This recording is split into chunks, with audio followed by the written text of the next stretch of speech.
estamos ahora con José Tello Alfaro, experto en gestión pública, para conversar justamente el rol un poco de los gobiernos locales y regionales en la prevención y en el control de los desastres. José Tello Alfaro, un placer tenerlo por acá, como siempre. José, ¿cómo estás? Cristian, qué gusto. A ver, ¿cuál es el rol de los gobiernos locales y regionales más allá del gobierno central? Y claro, digamos, ¿de qué manera están obligados a seguir, por ejemplo, los planes de riesgo? Ayer lo decíamos, ¿no? Por ejemplo, un alcalde de Chosica que sabe que en una quebrada es peligrosa, es una zona, digamos, de riesgo, y finalmente, por lograr unos votos, les da título de propiedad, les pone veredas, les pone luz, y claro, uno dice, bueno, ¿hay alguna responsabilidad penal para ese alcalde que adrede lo hizo? Cuéntanos un poco al respecto. A ver, hay que hacer un poco un recuento hacia el año 2017. Este tema ya entró en agenda y en agenda nacional. Lo que nosotros tenemos actualmente es una directiva que se ha dado desde el CEPLAN, desde el Centro de Planificación del Estado. Y ahí justamente el tema de la prevención de desastres es algo más que fundamental. Es una política de Estado, la cual obviamente tiene que alinear tanto al gobierno regional como al gobierno local, porque esto viene del gobierno central. El Estado, recordemos que es unitario, es uno solo, y tiene que tener capacidad de respuesta para su población. Ahora, acá hay un punto medular. En el caso del gobierno local o del gobierno regional, y hablemos básicamente del gobierno local, el gobierno local tiene que estar alineado justamente con toda esta dinámica de prevención de lo que es el riesgo de desastre natural. Y sin duda, los actuales, hay que hablar claramente también acá, los actuales alcaldes son alcaldes que se han presentado muchas veces por primera vez al cargo, han asumido recién el cargo y han heredado, por decirlo de alguna manera, un plan de crecimiento, digamos. Claro, o sea, un plan de desarrollo urbano, un plan estratégico institucional, un plan operativo institucional que viene de la gestión pasada. Y que no necesariamente, y ahí habría que ver el tema de cumplimiento de responsabilidades. Hay una directiva del año 2017, del mes de junio de 2017, que es la directiva 033 de ese plan. Y ellos han estado obligados a incluir en el plan operativo institucional y en el plan estratégico institucional estas políticas de prevención de riesgo de desastres. Me refiero a los que ya salieron. Ok. Los que han entrado prácticamente han heredado o algo que no está actualizado o no han heredado nada. Y simplemente van a tener que... Pero si está ahí el plan hecho por el CEPLAN, ¿por qué no hacer lo suyo? O sea, ¿por qué permitir al libre albedrío de cada alcalde cumplir o no cumplir, digamos, las recomendaciones que ha presentado el CEPLAN? Lo que están actualmente, por eso quiero enfatizar en eso, los que están actualmente van a tener que cumplirlo de todas maneras. Okay. Pero recordemos, cada realidad es muy diferente una de la otra. Por ejemplo, San Isidro no lo podemos comparar con Quilmaná, por soltar dos ejemplos. Quilmaná es un distrito casi rural en Cañete. San Isidro es un distrito consolidado al 99.5% de conectividad en Internet. Sí. Totalmente consolidado. Sí. Entonces, nosotros, por ejemplo, si tenemos un problema como el que ha habido hace poco en San Juan del Lurigancho, bueno, estamos afrontando una realidad mucho más drástica y un problema mayor de lo que estamos afrontando si esto hubiese ocurrido en Miraflores. Digamos que se hubiese activado, no lo sé, unas quebradas muy antiguas, acá como Armendáriz o Embajada Balta. Correcto. Entonces, acá lo que nosotros tenemos, en realidad, es un tema de adaptación de esta política de Estado a la realidad local. Eso es lo importante. Cada jurisdicción, y por eso los gobiernos locales tienen un nivel de autonomía.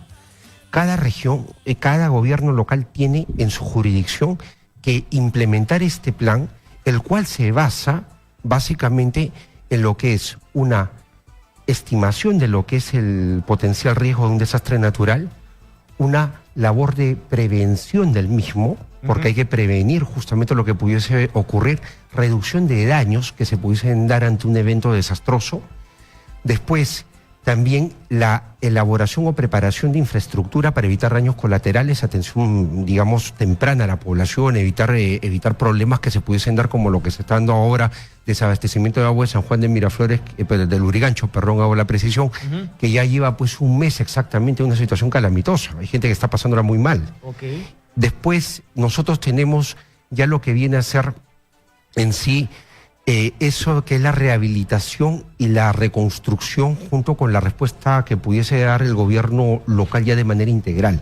Entonces, son 7 elementos que constituyen particularmente el lineamiento que se da desde el Estado, desde el Centro de Planificación Estatal, para que en materia de reducción de riesgos y prevención de desastres, los gobiernos locales estén a tono. Ok, a ver, José, yo quiero separar dos cosas. Hay una muy buena columna de Daniela Meneses en El Comercio que dice, huaicos, ¿por qué no se mudan? Y analiza la parte social, la parte humana de gente que vive en zonas de riesgo y sin embargo te explica, aquí no me mueve nadie. Da el ejemplo, vivo en Chosica desde que tengo 5 años, ya tengo 64 y me quedaré hasta que Dios me lleve. Claro, da una serie de intentar, ¿no? Eso es fundamental para poder solucionar estos problemas, intentar entender por qué las personas, algo que parece irracional, se quedan en una zona de riesgo, que es mucho más allá. Normalmente también está vinculado al tema de la pobreza, o sea, la falta de dinero. Pero, claro, una cosa es las poblaciones que ya tienen muchos años viviendo acá y que obviamente la posibilidad de sacarlos es complicada, se tiene que hacer, pero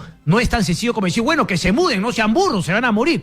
Y hay las quebradas, digamos, las zonas en las cuales se está dando el desarrollo urbano incipiente, traficantes de terrenos, gente inmoral que sabe que es zona de riesgo, igual se la vende. O sea, deberíamos hacer una división entre lo que ya no podemos permitir que siga ocurriendo y lo que ya ocurrió. O sea, sí debería haber una medida dura para que alcaldes no sigan mandando a gente a vivir a zonas de riesgo. Claro, los que ya tienen 59 años viviendo en una quebrada de Chosica está más complicado, pero no sigamos generando nuevas zonas de riesgo donde se asientan justamente personas para vivir. A ver, vayamos por parte. Acá no ha habido principio de autoridad. Hemos tenido una autoridad. Pregunta, en el caso particular. ¿no ha habido o aún no hay?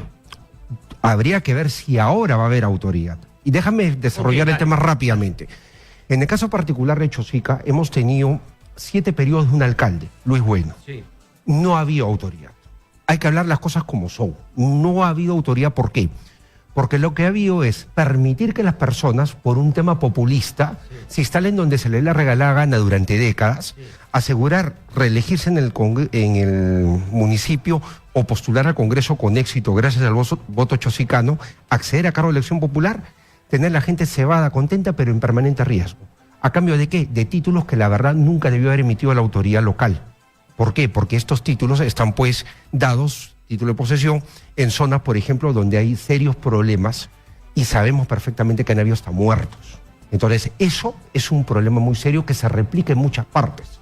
Entonces, lo que tiene que haber ahora, Cristian, es un tema de autoridad. Me gustó mucho, por ejemplo, la actitud del presidente recientemente cuando hizo la visita hacia las zonas damnificadas. Dijo, yo los ayudo, Pero, señores, en una consulta previa que se hizo acá, ustedes dijeron que no se movían. Y estas son las consecuencias. Hay una criatura de 4 años que ha muerto. Ustedes pudieron haber muerto. Es más, hemos activado todo el sistema nacional de defensa civil en buena medida por ustedes. Okay. Y eso tiene un costo. O sea, la irresponsabilidad de ustedes, porque es una irresponsabilidad, tiene un costo. Ahora, ¿qué viene acá, Cristian? Esa autoridad para mover a la gente, por más que tenga 100 años, una familia viviendo 3 o 4 generaciones en el lugar, se le tiene que mover. ¿Por qué? Porque hay un peligro y hay una potencial afectación de la vida humana. Ahora, el moverlos implica también que se haga gestión estatal. Y eso es importante, que se articule desde el gobierno local, el gobierno regional y el gobierno nacional. Tiene que haber articulación porque esta gente efectivamente, tú mencionaste, inferiste un poco por ese lado, hay que dar alternativas. Ok, pero tú me estás hablando de reubicar a gente que ya está en zonas de riesgo. Yo estoy hablando de que no sigamos generando, no que gente vive en zonas de riesgo. O sea, ok, lo de reubicar es más complicado, pero por favor, ya no sigamos permitiendo. Y si un alcalde le da título de propiedad, lo metemos preso a ese alcalde. Hay que hacerlo, o sea, hay que hacer la reubicación y efectivamente lo de ahora, lo que viene ahora es que se haga una correcta administración del territorio, de la jurisdicción, buena zonificación, buena habilitación urbana. Mi pregunta directa es, ¿no está tipificado que si un alcalde en una zona de riesgo definida por las entidades del Estado les da título de propiedad, configura delito? No está todavía, no existe eso. Así de puntual no está tipificado. Y debería también incluso a aquellas personas que generan o que ponen en riesgo su vida, como ocurre, por ejemplo, ahora en Estados Unidos, recientemente, la normatividad allá,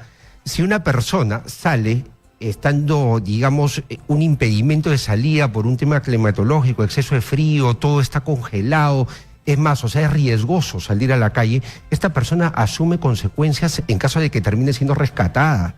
en caso que termine activando todo lo que es la defensa civil ahí en los Estados Unidos. Entonces, nosotros tenemos pues una situación que allá sí a la gente le dicen, ¿sabes qué cosa? Tu irresponsabilidad sí va a tener consecuencias, porque el Estado, para salvar tu vida, la cual tú mismo expones, tiene que intervenir. Entonces, eso genera una consecuencia más allá de un costo, y tú vas a tener que responder. Sí, claro, pero en un país de altas tasas de informalidad como el nuestro, es difícil. Normalmente no se interioriza ese tema, ¿no? Decir, bueno, esto cuesta, a todos nos cuesta, porque yo pago mis impuestos, por lo tanto, activar defensa no hay, pues, porque tampoco el Estado ha tenido presencia en muchas zonas. Entonces, no hay ese vínculo, mi bolsillo, el Estado, lo que el Estado me devuelve. No se ha generado ese tema de ciudadanía todavía, entonces es un poco complicado. Pero no es excusa, obviamente. Claro, tenemos nosotros un tema pendiente, y tú lo has mencionado, el tema de la ciudadanía. Sí. Lo hemos hablado cuando hemos tocado temas electorales, pero, por ejemplo, está pendiente el generar ciudadanos más que habitantes. Acá la gente no tiene conocimiento, no solamente de las leyes electorales y de participación ciudadana, sino tampoco conocen cuáles son los roles de sus gobiernos locales y qué deben hacer, y sobre todo qué normas se tienen que observar, por ejemplo, para combatir este tema del tráfico de tierras.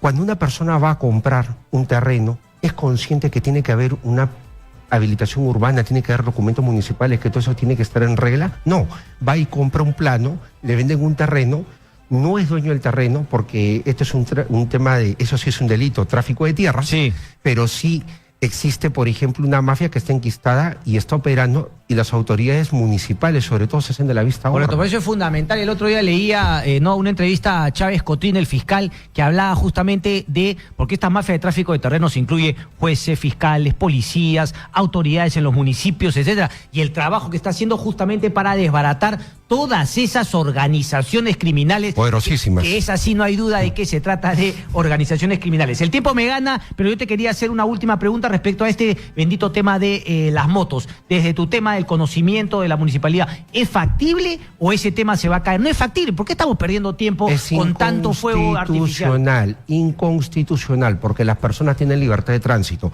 Entonces, quiero acá dos cosas puntuales. Lo primero, no solamente es inconstitucional, es antitécnico. El alcalde de Miraflores, y bueno, la comuna de Miraflores, obviamente tiene control de las vías locales, pero hay vías metropolitanas. ¿Quién tendría que colocar la restricción, por ejemplo, en la avenida Larco? La avenida Larco no es de, sino es de la medida metropolitana. Porque circula, es muy... O sea, ahí un serenajo no podría...